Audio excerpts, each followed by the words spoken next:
Today, it's my pleasure to talk to Avery Ng. So, Avery, can you introduce yourself? Why are you here in Calgary today? All right. We are here to mainly visit our supporters locally. Now, since the referendum, the de facto referendum, there were a lot of supporters from overseas who visited Hong Kong solely to support the de facto referendum, to vote, and some of them even participated as volunteers. So, and even those who could not flew to Hong Kong to participate in the referendum, they actively helped us out by phoning up their friends and family in Hong Kong to urge them to vote. So we basically come here today to pay them a visit and to thank them for their support. And also, so during the, if I may interrupt you, so during the referendum time, did you guys have a very well laid out strategy or concrete plan that you, for example, post on your forum, electronic forums, and ask your supporters to, even if they are living overseas, to call their friends and relatives in Hong Kong?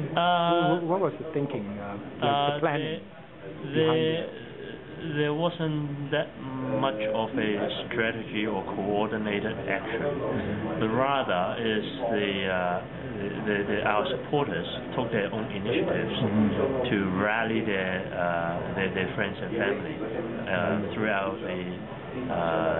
the globe, essentially through the use of internet, especially the social networking sites like Facebook or the internet forums like the Hong Kong Reporters.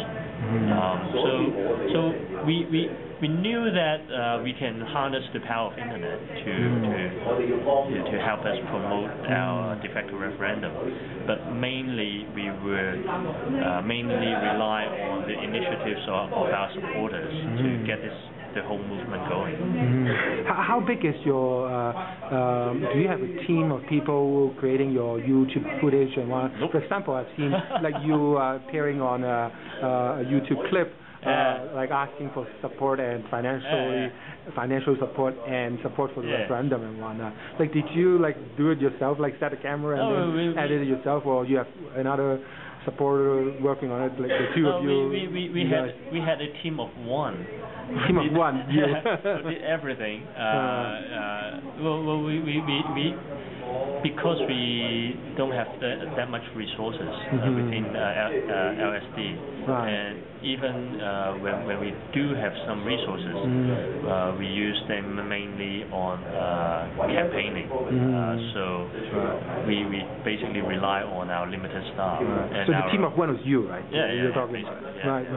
So you're the one that pushed the camera and then stop it and edit it and put it. I took many takes. Well, you did it really, So in the LegCo, I forgot when now, there was March and then the lockup of the Legislative Council. Were the LSD party involved, or were you there?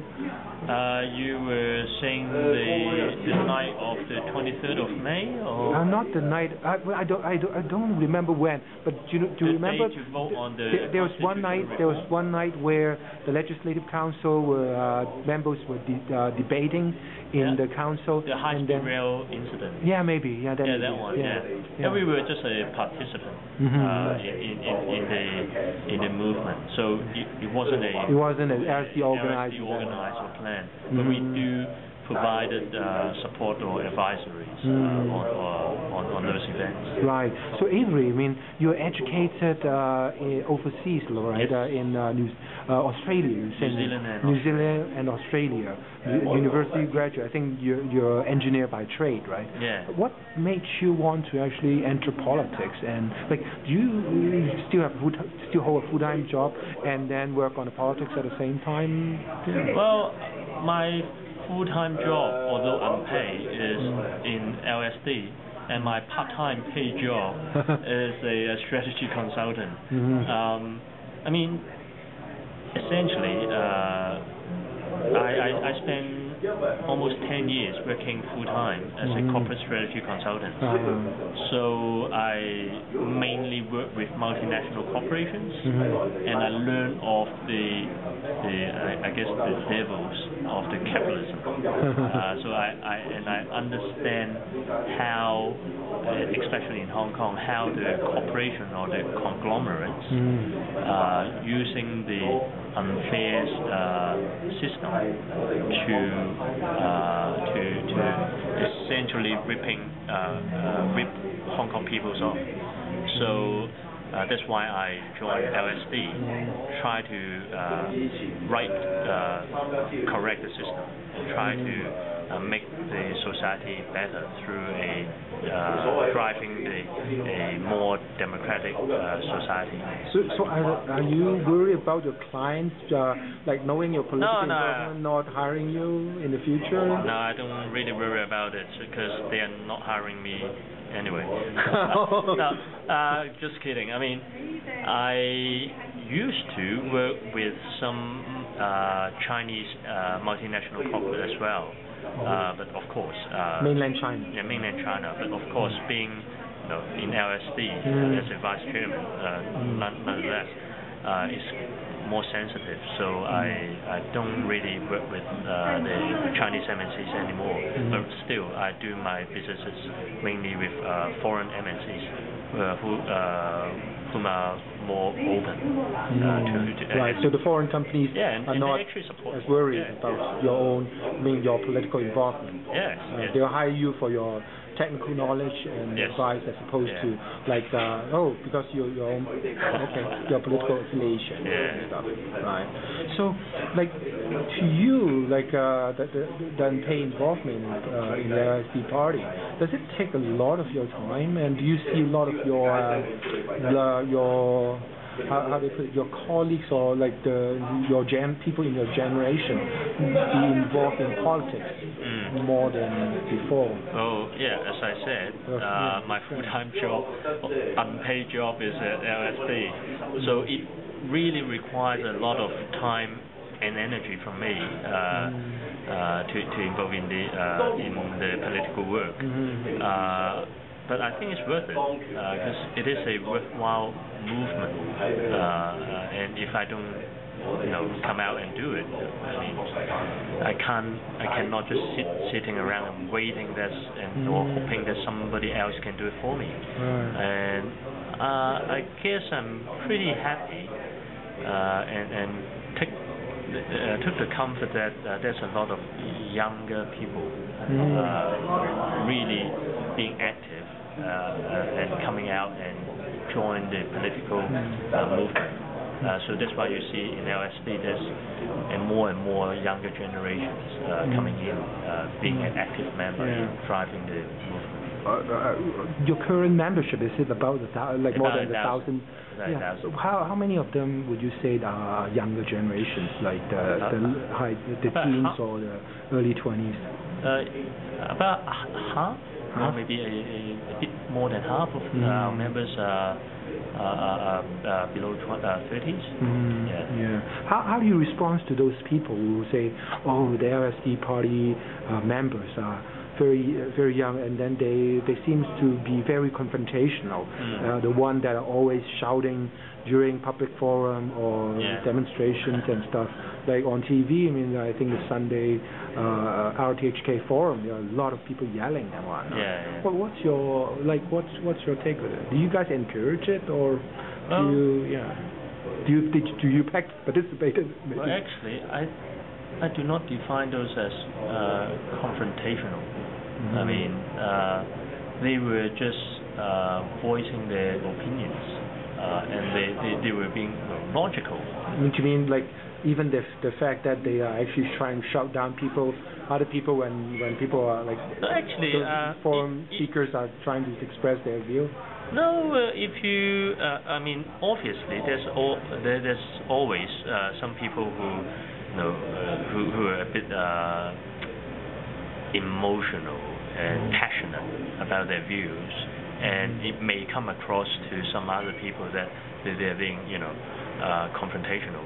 But They were just irrespectful of the other people's right to speak, which is the foundation of democracy. No, but they of course, but no, being voicing their opinion doesn't mean that they are ripping other people's right to speak.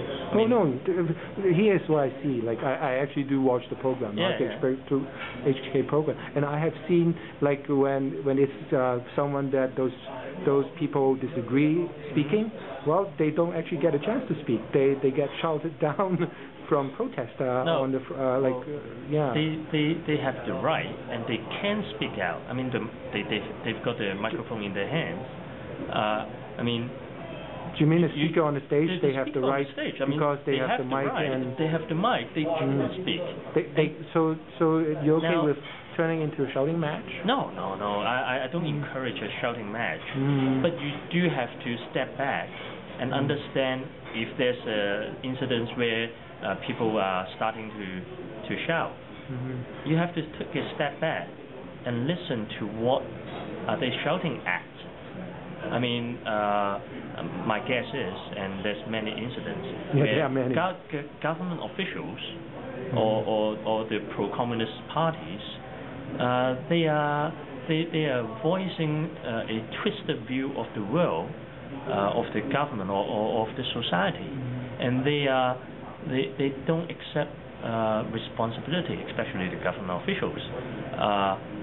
And the Hong Kong people, especially the younger generations, they cannot do anything about it because we don't have the right to vote to elect our government.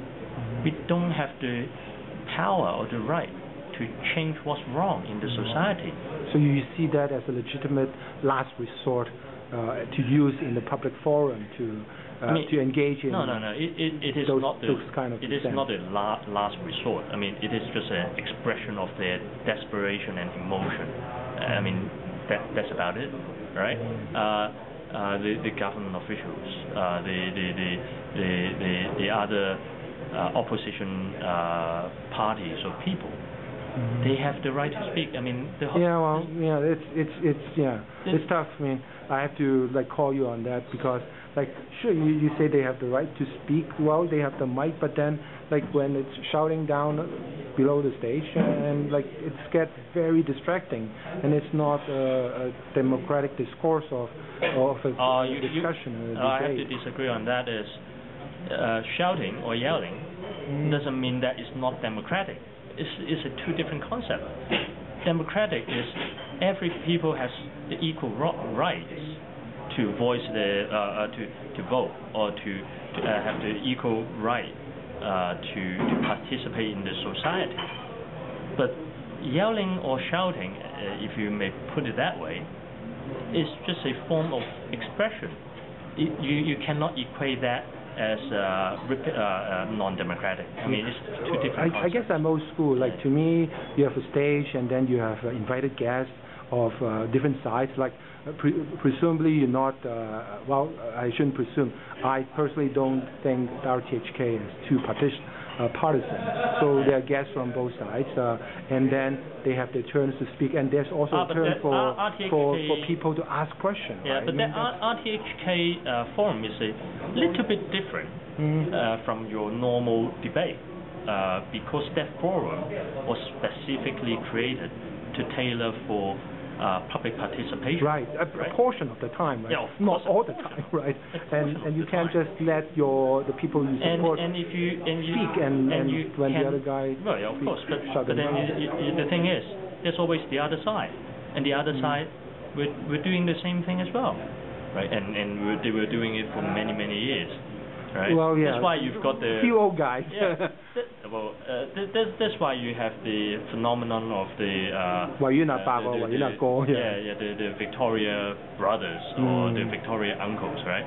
So you see, it's still balanced. You've got. I'm not saying everybody's right, but then you've got the Victoria uncles and you've got the counterbalance of Victoria brothers.